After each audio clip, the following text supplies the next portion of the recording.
IBN 7 बना तीसरा सबसे ज्यादा देखा जाने वाला हिंदी न्यूज चैनल। IBN 7 हौसला है।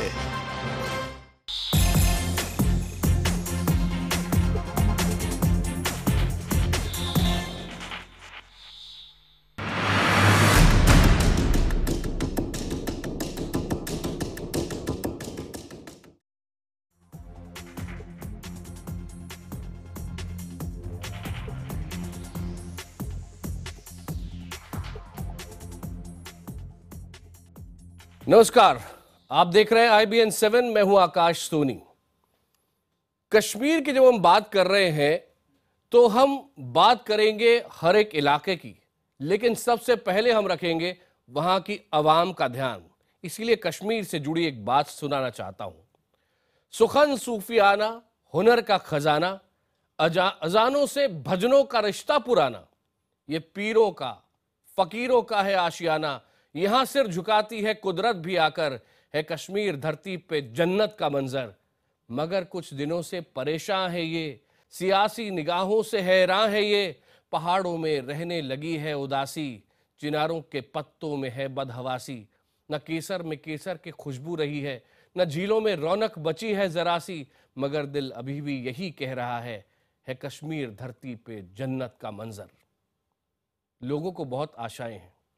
जम्मू कश्मीर में आखिरकार PDP बीजेपी की सरकार बन गई, लेकिन नई सरकार के मुख्यमंत्री बनते ही मुफ्ती मोहम्मद सईद अपने काम से नहीं बल्कि बयानों के कारण विवादों में आ गए हैं। विस्तार से बात करेंगे आगे, लेकिन पहले ये रिपोर्ट देखिए। जो जम्मू कश्मीर में अब की बार असेंबली चुनाव हुए, उनके भी एसेट्स हैं, हुर्रियत है और मिलिटेंट है। खुदा न खास्ता अगर वो इसको कुछ करते, कुछ ऐसा काम करते, इतना चुनाव नहीं होता, लोगों का पार्टिसिपेशन नहीं होता। उसमें मुझे लगता है पार के लोगों ने भी एटमॉस्फेयर को कंड्यूसिव बनने दिया। मुफ्ती मोहम्मद सईद, मैं निर्मल कुमार सिंह। जम्मू कश्मीर में नई सरकार बनने के करीब घंटे भर बाद ही जब नए मुख्यमंत्री मीडिया से रूबरू हुए तो विवादों का पिटारा खोल दिया। इस बयान के बाद ये साफ हो गया कि नया गठबंधन तनी हुई रस्सी पर चलने से कम नहीं। दो अलग अलग विचारधाराओं के मिलने से चलने वाली सरकार में जम्मू कश्मीर को विशेष दर्जा देने वाले अनुच्छेद 370 और अफस्पा जैसे मुद्दों पर मतभेद किसी से छुपे नहीं। सो न्यूनतम साझा कार्यक्रम पर सरकार के बनने के बावजूद विवादों का पिटारा तैयार है। I am the chief chairman of Unified Command. This is my direction they have to follow. I will make them accountable. मुझे मालूम है कैसे माहौल को बनाना है। हम इसको परसेप्शन को चेंज करेंगे और अस्पा को हटाना होगा, हट जाए। 2 महीने की जद्दोजहद के बाद बनी PDP बीजेपी गठबंधन सरकार से लोगों को ढेर सारी उम्मीदें हैं, लेकिन पहले ही दिन काम के बजाय सीएम के बयान से उठे विवाद ने विपक्षी दलों को आलोचना का मौका दे दिया। पूर्व मुख्यमंत्री उमर अब्दुल्ला ने ट्वीट किया, प्रिय मुफ्ती साहब, शुक्रिया। प्रेस कॉन्फ्रेंस करने के लिए 1000 बार आपका धन्यवाद। पाकिस्तान, हुर्रियत और आतंकियों ने शांतिपूर्ण चुनाव होने दिए। मुझे लगता है हमें उनकी उदारता के लिए शुक्रगुजार होना चाहिए। बीजेपी कृपया बताए कि आपके सीएम के मुताबिक पाकिस्तान ने चुनाव करवाए तो फिर सुरक्षा बलों और मतदान कर्मचारियों की भूमिका क्या थी? देखना पड़ेगा कि नॉर्थ पोल और साउथ पोल कैसे जुड़ गए हैं। तो अगर लोगों की भावनाओं की कदर की होगी तो पता चलेगा। इससे पहले रविवार को 1 दशक बाद जम्मू कश्मीर में मुफ्ती मोहम्मद सईद की सत्ता में वापसी के साथ ही जमहूरियत का कमल कुछ अलग अंदाज में खिलता नजर आया। जब इस मौके का गवाह बनने का वक्त आया तो जम्मू यूनिवर्सिटी के जनरल जोरावर सिंह सभागार में प्रधानमंत्री नरेंद्र मोदी, लाल कृष्ण आडवाणी, अमित शाह और एवल खट्टर समेत बीजेपी के कई दिग्गज पहुंच गए। राज्यपाल NN वोहरा ने सईद को पद एवं गोपनीयता की शपथ दिलाई। सईद ने राज्य के 12वें मुख्यमंत्री के रूप में शपथ ली, जबकि बीजेपी के निर्मल सिंह ने उप मुख्यमंत्री के तौर पर शपथ ली। दोनों नेताओं ने न्यूनतम साझा कार्यक्रम के आधार पर राज्य की खुशहाली का वादा किया। We want to make this alliance a turning point in trying to meet hearts and minds of people. जोर से नहीं, न गणेश से न गोली से बात बनेगी बोली से। हमें इंटरनल को ठीक करना चाहते हैं। We want to do justice to all people. पहली बार पीडीपी बीजेपी की गठबंधन सरकार के लिए सईद सहित 25 मंत्रियों ने शपथ ली। पीडीपी से 14 और बीजेपी कोटे से 11 मंत्री बनाए गए। पीडीपी की इकलौती महिला विधायक आशिया नकाश और बीजेपी से प्रिया शेट्टी को मंत्रिमंडल में जगह मिली। पीपुल्स कॉन्फ्रेंस के सज्जाद लोन बीजेपी के कोटे से मंत्री बने। चुनाव में किसी पार्टी को साफ बहुमत नहीं मिलने के बाद दिसंबर से जम्मू कश्मीर में राज्यपाल शासन था। 28 विधायकों के साथ पीडीपी सबसे बड़ी पार्टी और 25 विधायकों के साथ बीजेपी दूसरी सबसे बड़ी पार्टी बनी थी। सरकार बनते ही मुख्यमंत्री मुफ्ती मोहम्मद सईद ने एक विवादित बयान देकर एक नया बवाल खड़ा कर दिया है कि जम्मू कश्मीर में शांतिपूर्वक चुनाव पाकिस्तान आतंकियों और हुर्रियत की वजह से हुए हैं। जाहिर है कि इस बयान से सुरक्षा बलों और चुनाव आयोग की प्रतिष्ठा को ठेस लगी है। कैमरामैन राजीव के साथ पवन शर्मा, जम्मू, IBN 7। मुख्यमंत्री मुफ्ती मोहम्मद सईद ने 3 लोगों की बात की, खास तौर पे पाकिस्तान की, हुर्रियत की और मिलिटेंट्स की, और कहा कि ये भी हैं जिनके कारण जम्मू कश्मीर में चुनाव ठीक से हो सके। इस पर बीजेपी ने प्रतिक्रिया दी है। पार्टी के प्रवक्ता श्रीकांत शर्मा ने ट्वीट कहा है और ट्वीट में उन्होंने क्या कहा ये देखिए। जम्मू कश्मीर में शांतिपूर्ण चुनाव के लिए चुनाव आयोग, सेना और जिन लोगों का भारतीय लोकतंत्र में विश्वास है उन सब की महत्वपूर्ण भूमिका थी। उन्होंने मैंडेट दिया, 2 बड़ी पार्टी जीत कर आई और जम्मू कश्मीर के विकास के लिए प्रधानमंत्री जी का जो ये सपना है सबका साथ सबका विकास, तो सबके साथ में जम्मू कश्मीर का भी साथ चाहिए और इसी नारे के साथ हमने ये सरकार बनाई है। जहां तक सवाल है कई मुद्दों का, तो जो हमारे मुद्दे हैं वो हमारे हैं, उन पर हमारी राय है। हमारी अपनी राय कभी बदलती नहीं और उनकी भी अपनी राय है। और जहां तक स्पेशल पावर एक्ट का सवाल है तो उसमें फाइनल व्यू का भी अधिकार भारत सरकार को है। आज ही सरकार बनी है और आज ही बयानबाजी पीडीपी की एकदम अलग, बीजेपी की एकदम अलग, और इसी से जुड़ा है आज का हमारा सवाल। जम्मू कश्मीर में पहले ही दिन अगर ये हाल है तो क्या 6 साल चल पाएगी बीजेपी पीडीपी की सरकार? आप अपनी राय हमें SMS के जरिए भेज सकते हैं। पिछले कुछ घंटों के अंदर आपके बहुत सारे SMS हमारे पास आ चुके हैं। आपको याद दिला दें, अगर आपको लगता है, हमारा सवाल यही है कि क्या 6 साल चल पाएगी बीजेपी पीडीपी सरकार? अगर आपको लगता है हाँ तो SMS कीजिए IBN 7Y। आपको लगता है नहीं, ये 6 साल नहीं चलेगी सरकार, तो SMS कीजिए IBN 7N और अपनी राय हमें 51818 पे SMS कर दीजिए। आपकी राय हम इस कार्यक्रम के आखिर में दिखाएंगे। चर्चा के लिए इस वक्त हमारे साथ दिल्ली से जुड़ गए हैं retired major general GD Bakshi, जो कि Indian defence review and security alert magazine के एडिटर हैं। कांग्रेस के प्रवक्ता मीम अफजल साहब हमारे साथ हैं, आप दोनों का स्वागत है। और इस वक्त जम्मू से हमारे साथ जुड़ रहे हैं बीजेपी के विधायक रविंदर रैना। रविंदर जी, आपका भी स्वागत है। सबसे पहले आपको बधाई हो, आपकी सरकार बनी है और बीजेपी के बहुत सारे कार्यकर्ता जम्मू कश्मीर में होंगे जो लंबे समय से सपना देख रहे थे। आप भी कई वर्षों से ये सपना देख रहे होंगे, ये सरकार बन गई है, लेकिन क्या अवाम जो चाहती है, जो सपने देख रही है, उन पर आप खरे उतर पाएंगे? सबसे पहले मैं आपका धन्यवाद करता हूं और आपको बधाई देता हूं, खासकर जो जम्मू कश्मीर का दर्द आपने इस प्रोग्राम को शुरू होने से पहले एक कविता के रूप में सुनाए।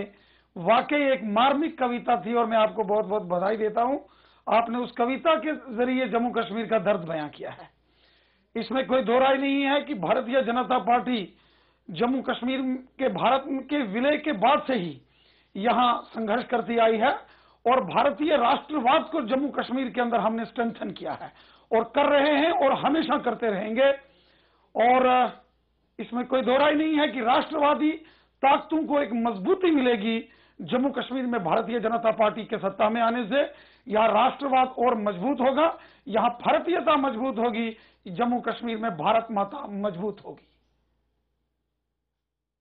धन्यवाद रविंदर जी, बहुत बहुत धन्यवाद। बता दूं कि वो जो कविता लिखी थी वो आलोक श्रीवास्तव ने लिखी है कश्मीर के दर्द पर।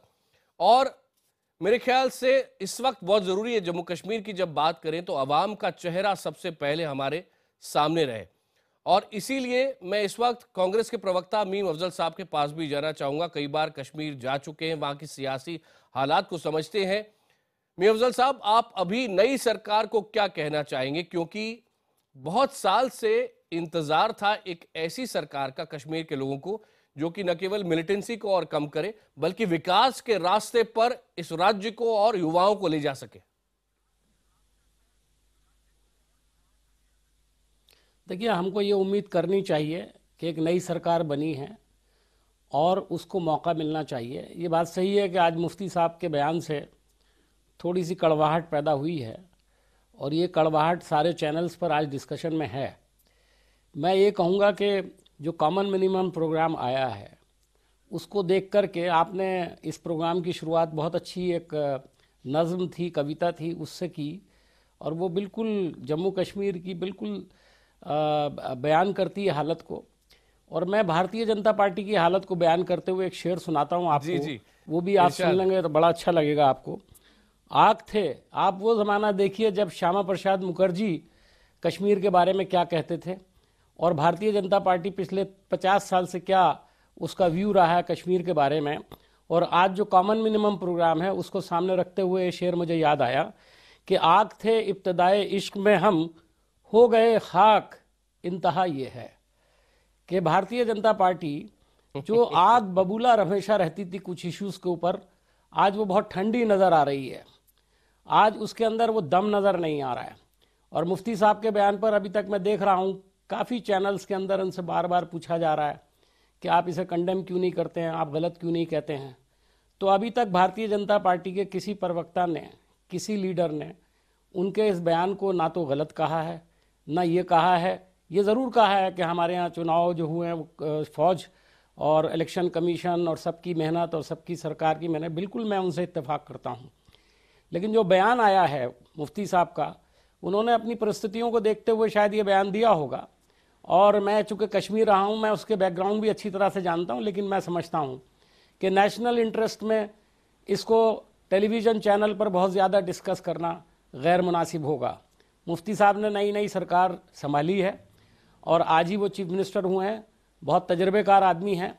मेरा ख्याल है भारतीय जनता पार्टी को आने वाले वक्त में उनसे बहुत कुछ सीखना होगा। और मुफ्ती साहब को भारतीय जनता पार्टी के पावर में साथ काम करने से भी बहुत पहले उनको तजर्बा है, लेकिन इस बार जो मोदी जी की सरकार है उसका तजर्बा अटल जी की सरकार से ज़रा मुख्तलिफ होना चाहिए मेरे ख्याल में, और उसको उसे देखना होगा। तो मैं ये कहूँगा कि दोनों को एक बड़ा अजीब और गरीब तजर्बा होने वाला है। जी जी, मैं इस पर भी लौटता हूं। बड़ा दिलचस्प तजर्बा होगा आने वाले वक्त में। अभी से उस पर कोई ज्यादा कुछ कहना मुनासिब नहीं है। जी, मैं जनरल बख्शी के पास भी जाना चाहता हूं, इसके पहले कि मैं वापस लौटूं रविंदर जी के पास। रविंदर जी, मैं आऊंगा आपके पास। कहा था कि हम अटल बिहारी वाजपेयी के एजेंडे को आगे बढ़ाएंगे। जो अटल बिहारी वाजपेयी साहब ने रियासत जम्मू कश्मीर के अंदर वाजपेयी हुकूमत के दौरान जो एजेंडा उन्होंने शुरू किया था और बीच में वो अटक के रह गया था, माननीय मोदी जी ने कहा है कि हम उस एजेंडे को आगे बढ़ाएंगे और उसके साथ बढ़िया से बढ़िया डेवलपमेंट करेंगे ताकि रियासत जम्मू कश्मीर को फिर से जन्नत स्वर्ग बनाया जा सके। लौटूंगा आपके पास जनरल बख्शी। जिस तरह की बातें मुफ्ती मोहम्मद सईद साहब ने कही है, पाकिस्तान की तारीफ कर रहे हैं, हुर्रियत की तारीफ कर रहे हैं, मिलिटेंट की तारीफ कर रहे हैं, जब सेना पे आते तो कहते हैं कि अनधिकृत कब्जा कर रखा है सेना ने जमीनों पर, उसको हटाना वो मेरा काम है।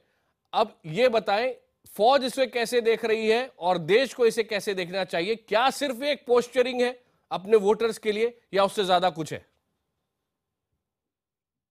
देखिए, सबसे पहले तो मुफ्ती मोहम्मद सईद साहब हमारे देश के होम मिनिस्टर रह चुके हैं और हमें उनसे इस प्रकार के बयान की तो बिल्कुल उम्मीद नहीं थी जी, कि जिसमें आप कोई हमारी सॉवरेनिटी को कॉम्प्रोमाइज करते हुए पाकिस्तान को एक लोकस स्टैंडी दे कि उसने हमारी इलेक्शन कराई है।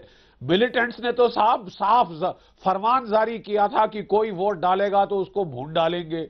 आपकी हुर्रियत ने वोटिंग के खिलाफ वो फरमान जारी किया था।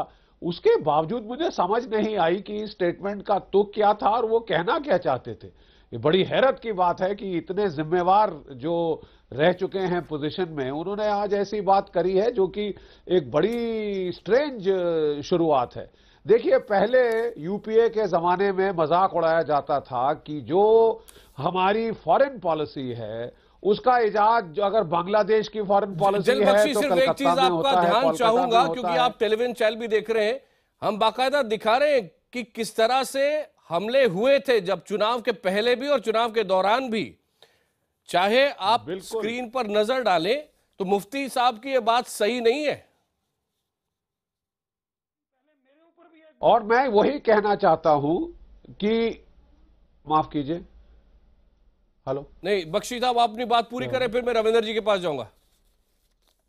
जी, मैं यही कहना चाहता हूं कि जहां तक इस इलेक्शन का सवाल है, जो पाकिस्तान की आईएसआई ने कोई पुरजोर लगाया कि इसको किसी तरह से तहस नहस किया जाए, इसमें विघ्न डाले जाएं, इसके अंदर मारकाट हो, कत्ले गारत हो, कहीं जैसे कि आपने अभी फिगर्स दिखाई, बहुत सारे अटैक्स हुए, और ये केवल हमारी जो आर्मी, हमारी सिक्योरिटी फोर्सेस की मुस्तैदी है। और नंबर 2, जम्मू कश्मीर के आम जनता आवाम की जो है डेमोक्रेटिक पसंदगी जो है वो उभर कर सामने आई कि वो अपना डेमोक्रेटिक राइट फिर भी एक्सरसाइज करना चाहते थे, पाकिस्तान की दखलंदाजी, हुर्रियत और मिलिटेंट्स की धमकियों के बगैर के बावजूद।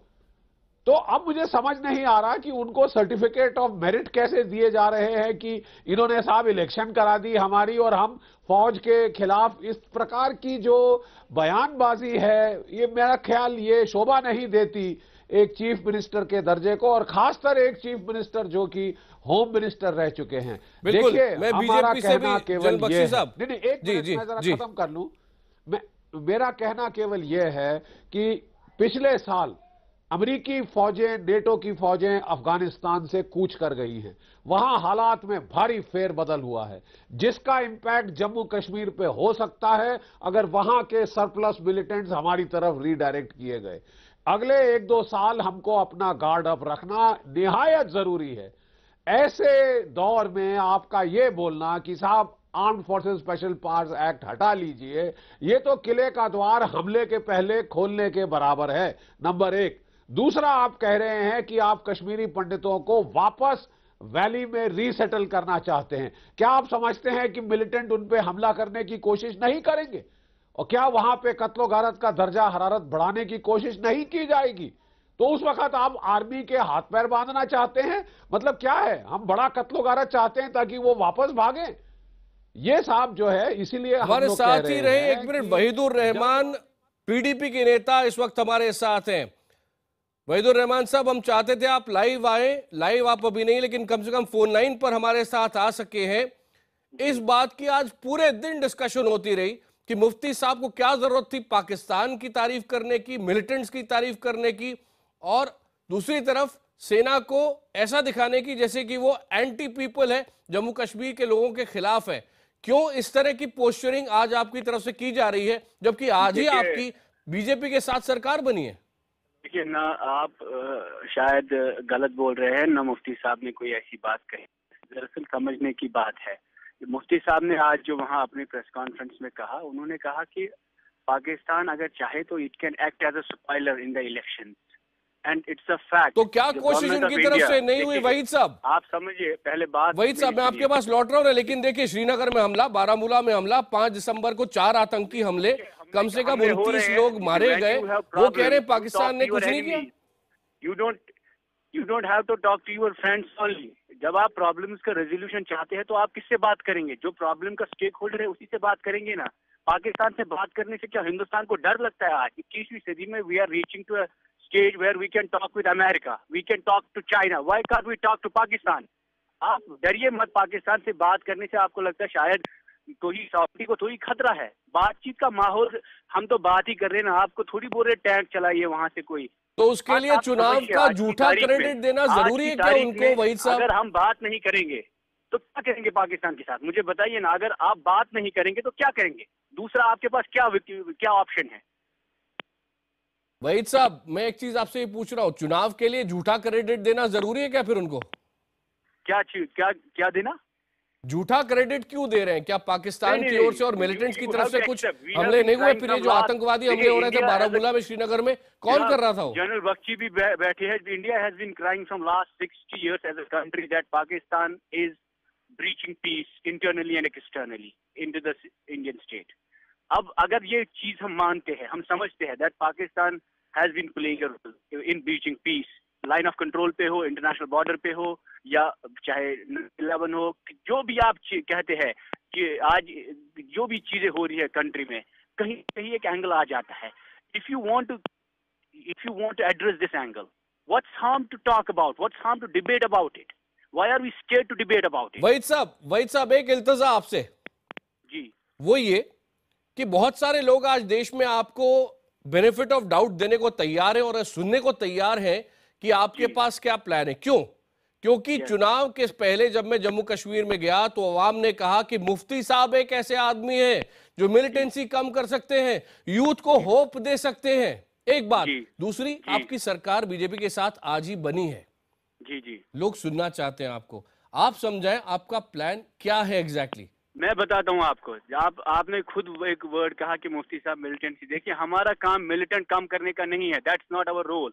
We are here with an ideology. We believe that we have an ideology for peace and prosperity of Jammu and Kashmir state, which will automatically reduce the level of militancy. We are not here to जो militant का काम कम करते हैं, ज्यादा करते हैं, उसके लिए जनरल साहब बैठे हैं. हमारा काम है एक आइडियोलॉजिकल लेवल पर यहाँ के नौजवान को एंगेज करना, ताकि वो हथियार ना उठाए, ताकि वो मुल्क के खिलाफ ना हो, ताकि उसको मिलिटेंट ना बनना पड़े. उसके बाद देखिए, पहले आप मिलिटेंट बनाते हैं, उसके बाद मारते हैं. That's not the way to do. Why don't you transform a boy at a level कि वो मुजाहिदी ना बने, मिलिटेंट ही ना बने, वो टेररिस्ट ही ना बने. You engage him that level. That is the PDP agenda. अच्छा, मैं आप दोनों से एक बात समझना चाहता हूं वहीद साहब. जी, जो कॉमन मिनिमम प्रोग्राम है उसमें अग्रीड बातें मैं आपको थोड़ा सा पढ़ के सुना रहा हूं, सही है कि नहीं? कि जहां तक आर्टिकल 370 उस पे आप स्टेटस को मेंटेन करेंगे और एफ्सपा के ऊपर भी सभी से बात करके जब सब अग्री करेंगे तभी कोई फैसला लिया जाएगा. दो बहुत विवादास्पद विषय, इस पे अग्रीमेंट है? जी देखिए, पहले एक बार आपने आसपा की बात किया. हम फोर्स स्पेशल पावर एक्ट में जब यहाँ जम्मू कश्मीर चीफ मिनिस्टर जो होता है, he is the chairman of unified command. बिल्कुल. यूनिफाइड कमांड का चेयरमैन मतलब the army is under him, army is not over him. बिल्कुल.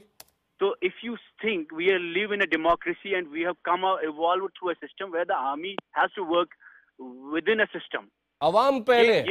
हाँ, पहले अवाम भी और जवान भी. क्यों नहीं? ये जवान जो काम कर रहे हैं, ये तो नहीं है ना. It's not an occupational force. सिवाय इसके कि जो जवान का supreme commander president of India है.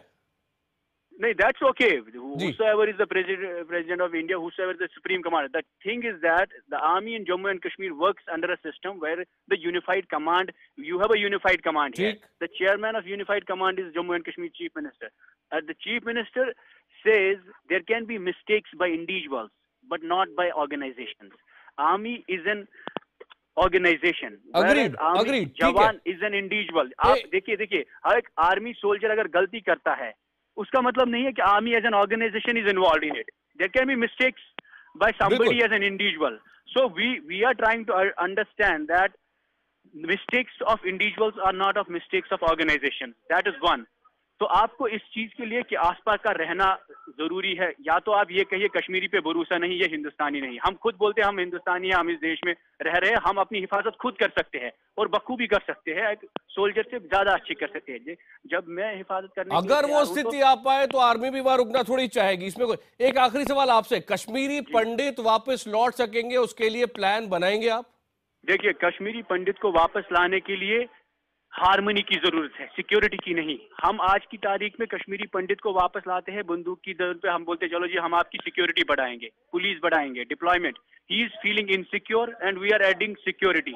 What the demand of time in Jammu and Kashmir is that can we create an atmosphere of harmony in the state, and the harmony can only be created by an alliance which involves Hindus, Muslims, Buddhists. That is an alliance which is called PDP BJP alliance at this time. ये alliance BJP और PDP का नहीं है, ये alliance Jammu और कश्मीर का है, हिंदू और मुसलमान का है, और हर उस शख्स का है जो स्टेक होल्डर है इस स्टेट का. This is an alliance to keep this state and effort to keep this state together. बहुत खूबसूरत. If you want to bifurcate, let you do it. Waheed भाई, बहुत बहुत धन्यवाद. बहुत बहुत धन्यवाद, आपने बहुत सारी बातें क्लियर की। आखिरी 30 सेकेंड रविंदर जी, आपके, वक्त खत्म हो रहा है मेरे पास। सबसे बड़ी बात है कि जम्मू कश्मीर में जो हाल ही में इलेक्शन हुए हैं, इन चुनावों में जो सबसे बड़ा क्रेडिट है, सबसे बड़ी कामयाबी है, वो भारत देश के चुनाव कमीशन की है, इलेक्शन कमीशन ऑफ इंडिया की है। रियासत जम्मू कश्मीर की जो जनता है, आवाम ने गट्स दिखाया है, बढ़ चढ़कर हिस्सा लिया है, आतंकवादियों की थ्रेट्स को उन्होंने इग्नोर किया है।